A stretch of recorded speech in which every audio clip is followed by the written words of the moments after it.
Di dalam ruangan PR dari Hotel Cardinal, terdengar dua pembicaraan tentang masalah pemesanan barang untuk hotel. Dan langsung kita dilihatkan Pak Kamishima yang berdebat dengan seorang wanita terkait ketidakpahaman jenis gelas goblet dan tumbler. Sehingga Pak Kamishima mempertanyakan kualitas si wanita tersebut. Bukannya menerima kritikan Pak Kamishima, wanita itu justru masih saja mengelak bahwa kualitas dia bukan sebagai seorang hotelman, tapi seorang hotel woman. Nah, sebenarnya istilah hotelman dan hotel woman bukan istilah resmi dalam bahasa Inggris sehari-hari. Itu lebih banyak dipakai di Jepang, Waisei Eigo alias English made in Japan. Di Jepang, kata hotelman dipakai untuk menyebut staf hotel, baik laki-laki maupun perempuan. Jadi maknanya netral, tidak peduli gender, mirip seperti hotel staff atau hotel worker dalam bahasa Inggris asli. Nah, dalam konteks wanita ini, penggunaan kata hotel woman adalah istilah untuk bercanda atau menegaskan bahwa dia bukan staf hotel, melainkan hanya perempuan biasa. Makanya dia tidak bisa membedakan apa itu gelas goblet maupun gelas tumbler. Kita lanjut aja ke judul chapter ini, yaitu Require of Love.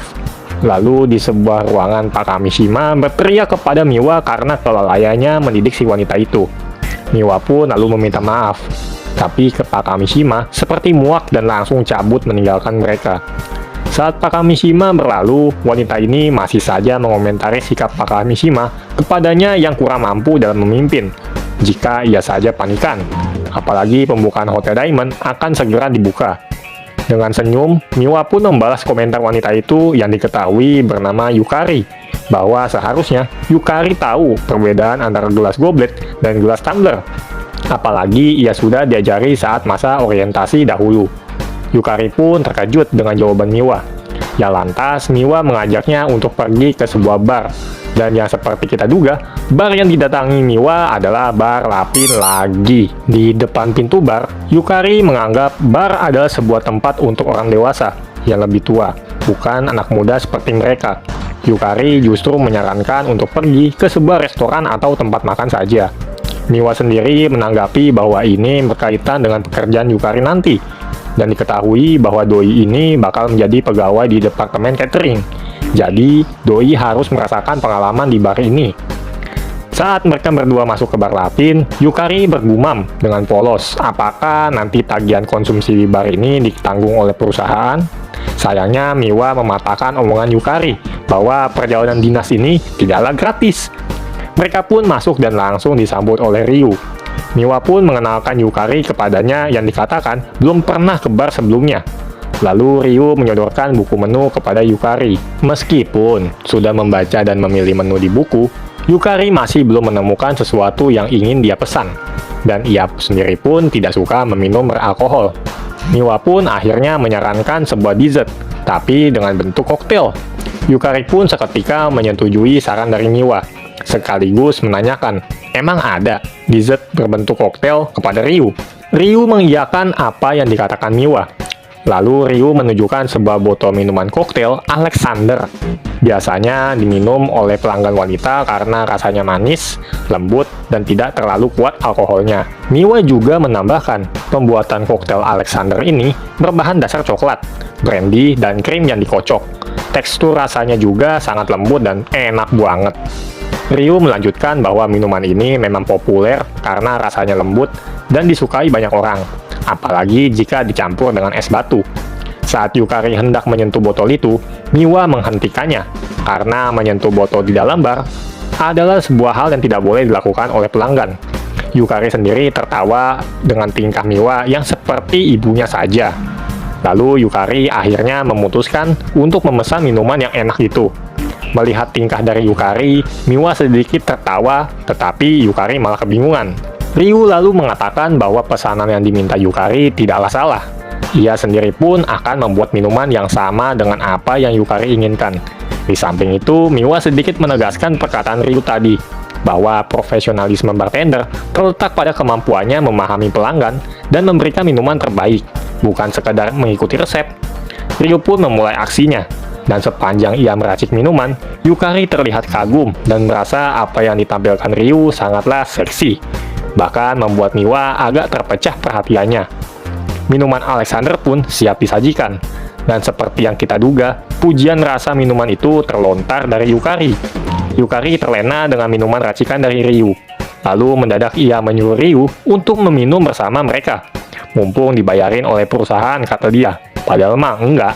Sontak Ryu menjawab bahwa sebenarnya bartender tidak diizinkan untuk minum, kecuali saat mencicipi alkohol untuk uji rasa. Yukari pun tidak puas akan jawaban dari Ryu. Malah ia memilih ronde kedua, alias nambah lagi. Lalu beberapa hari kemudian di hotel, Pak Kamishima menggertak meja hingga mengagetkan Miwa. Ternyata diketahui Pak Kamishima marah karena Yukari izin cuti di saat masih masa-masa sibuk. Miwa sendiri mendapat kabar bahwa si Higuchi ini katanya sakit. Tapi Pak Kamishima mencurigai bahwa Higuchi sebenarnya tidak sakit sungguhan, melainkan bolos karena Valentine Day. Mendengar itu, Miwa juga mencurigai hal yang sama. Latar lalu berpindah ke bar Latin.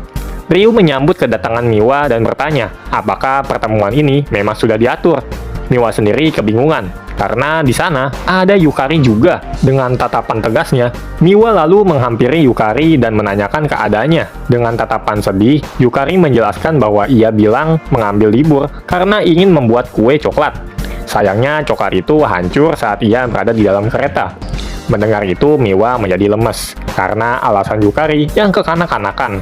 Tetapi Ryu memahami kesedihan dari Yukari. Ia pun mengambil potongan coklat itu dan menyemangati Yukari bahwa sang pacar seharusnya berterima kasih karena usaha keras Yukari dalam membuat coklat itu. Ryu sendiri menawarkan diri untuk meracik coklat itu menjadi sesuatu yang bagus untuk Yukari. Mendengar itu, Yukari menjadi antusias senang. Ryu lalu mencoba meracik coklat itu dengan memanasi, mencampur beberapa bahan, dan menambahkan amaretto, sebuah minuman yang disebut minuman cinta. Pemandangan itu membuat Yukari dan Miwa terkejut. Sembari Ryu membuat itu hidangan, ia menceritakan tentang sebuah tempat bernama Santa Maria delle Grazie di Milan, Italia, yang dikenal karena menyimpan lukisan perjamuan terakhir karya Leonardo da Vinci. Pada abad ke-16, Leonardo da Vinci memiliki murid bernama Bernardino Luini. Selama 7 tahun, dia tinggal di dekat sebuah gereja dan melukis setiap hari. Pada suatu hari, ada seorang janda cantik di penginapan tempat Luini tinggal. Lalu, Luini menjadikan janda itu model untuk Bunda Maria dalam salah satu karyanya. Sehingga karena alasan itu, sosok wanita dalam lukisan dinding fresko karya Luini tampak mirip satu sama lain. Bahkan para kritikus berkata, meskipun bertubuh mungil, model itu tetap terlihat anggun, teliti, dan cantik. Miwa lalu bertanya, apa yang model janda itu buat untuk Luini? Ryu menjawab bahwa si janda itu membuat sebuah minuman manis, dan itulah asal mula amaretto, yaitu minuman keras manis khas Italia yang terkenal karena aromanya yang lembut dan rasanya seperti almond. Yukari lalu menambahkan dengan ekspresi kagum sebuah kesimpulan bahwa itulah sebabnya disebut minuman cinta, sebuah minuman keras yang lahir dari cinta 5 abad yang lalu. Ryu lalu menawarkan Yukari untuk merasakan aroma dari racikan minuman yang Ryu buat. Gak butuh waktu lama, Yukari menerima tawaran itu. Dari aroma yang dihirup, terasa seperti puding almond. Dan itulah amaretto Alexander. Di saat mereka berdua asik-asiknya membahas minuman itu, terlihat Miwa seperti iri dengan kedekatan mereka. Yukari lalu mencoba minuman itu. Dan seperti pengunjung-pengunjung bar lain, testimoni minuman Ryu memanglah tidak ada lawan. Cuma ada satu yang meragukan Yukari, yaitu sesuatu yang membuat Miwa bertanya-tanya. Keraguan Yukari itu adalah apakah seseorang yang ingin diberikan hadiah oleh Yukari di hari Valentine ini akan menyukai sebuah minuman koktail amaretto Alexander ini. Tanpa ragu, Ryu justru meyakinkan Yukari bahwa orang itu akan menyukainya. Dan ternyata, orang yang dimaksud itu adalah Ryu sendiri. Waduh, kebayang dong panasnya keadaan bar itu. Hehehehe. Tanpa ragu, Ryu malah mencicipi minuman itu, sekaligus membuat Miwa membisu dengan tingkah Ryu itu. Yukari lalu berterima kasih karena menerima permintaannya. Setelah itu, Ryu mencoba menanyakan minuman apa yang mungkin Miwa pesan. Miwa langsung mengatakan untuk memesan amaretto dan vodka. Ryu mengetahui bahwa campuran dari minuman itu akan menghasilkan minuman berjenis Godmother, sebuah koktail dengan rasa manis sekaligus keras. Lalu dengan nada keras, Miwa membentak Ryu. Dan sepertinya Ryu sedikit memahami apa yang terjadi. Panel pun berpindah ke sebuah taksi, di mana Miwa masih memikirkan kejadian di bar Lapin itu. Terlihat Miwa sedikit kecewa dengan prinsip Ryu yang tidak konsisten karena meminum alkohol di saat ia bertugas. Padahal mah, ya tahulah. Lalu ternyata Miwa sedari tadi membawa sebuah bungkusan yang di dalamnya terdapat sebuah coklat yang hendak ia berikan mungkin kepada Ryu. Oh malangnya. Di tempat lain, Ryu yang terlihat pulang bekerja menderita flu yang diduga olehnya karena melanggar pantangan dari seorang bartender tadi. Tapi justru ia mengira keadaannya ini karena seseorang sedang mengutuknya. Apakah memang Miwa mengutuk Ryu? Semakin kesini mulai-mulai dah tuh sensasi romansnya muncul.